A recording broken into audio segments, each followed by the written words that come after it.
The American political system often feels like a two-lane highway. Democrats and Republicans dominate every turn. We hear calls for a third way, a fresh voice, a true challenger. But history and the very rules of our elections tell a different story. Why do these aspiring alternatives so rarely break through? And what would it take for a truly new force, say an America party backed by someone like Elon Musk, to change the game? At the heart of this struggle lies a concept known as Duverger's Law.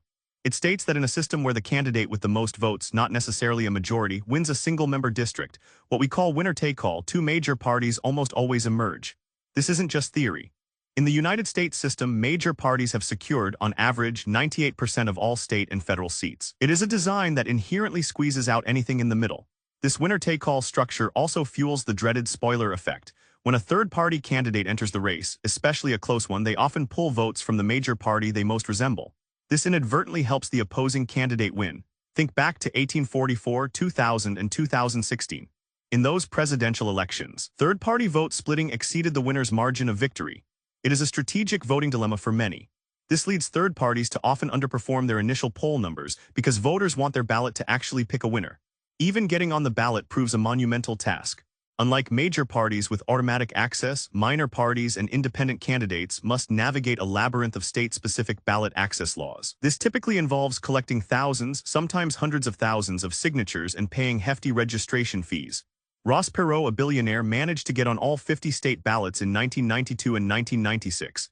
This highlights the financial muscle often required just to enter the arena. Once on the ballot, another formidable barrier looms: the presidential debates. Since 2000, the Commission on Presidential Debates has set a strict 15% threshold in pre-debate opinion polls for candidates to participate. This rule essentially locks out most third parties from the national spotlight. Consider that even successful independent candidates like John Anderson in 1980 and Ross Perot in 1992 would not have met this criterion had it been in place then. Perot's inclusion in the 1992 debates, however, shows their potential power. His poll numbers jumped from 7% to 19% by election day. Perhaps the most subtle yet effective barrier is the way major parties often co-opt popular third-party platforms. When a minor party generates significant buzz around an issue, Democrats or Republicans often incorporate it into their own agendas.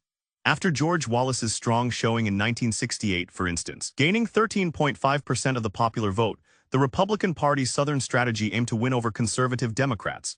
And in 1996, the bipartisan commitment to deficit reduction, after Ross Perot's 1992 campaign, severely undermined his reform message.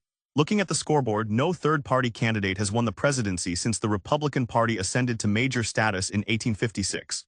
Since then, only a handful have carried any states. James B. Weaver in 1892, Theodore Roosevelt in 1912, Robert M. La Follette in 1924, Strom Thurmond in 1948, and George Wallace in 1968. The last time a third-party candidate even placed second in any state was Roosevelt in 1912. The historical record for national breakthroughs is stark, yet the story is not entirely bleak. Third parties do find footholds, especially at the local and state levels. The Socialist Party, for instance, elected hundreds of local officials across 33 states by 1912. More recently, we have seen independents like Bill Walker elected governor of Alaska and Jesse Ventura as governor of Minnesota. In the United States Senate, Angus King and Bernie Sanders caucus with Democrats while identifying as independents. These instances show that success, while rare nationally, is achievable when conditions are right and support builds from the ground up. Some argue the solution lies in different electoral systems. Electoral fusion allows candidates to appear on the ballot under multiple party lines, letting minor parties endorse major party candidates while still building their own brand. Ranked choice voting, or RCV, enables voters to rank candidates in order of preference. This eliminates the spoiler effect by reallocating votes from eliminated candidates. While RCV is gaining traction in some cities and states like Maine and Alaska, it has also been banned in others.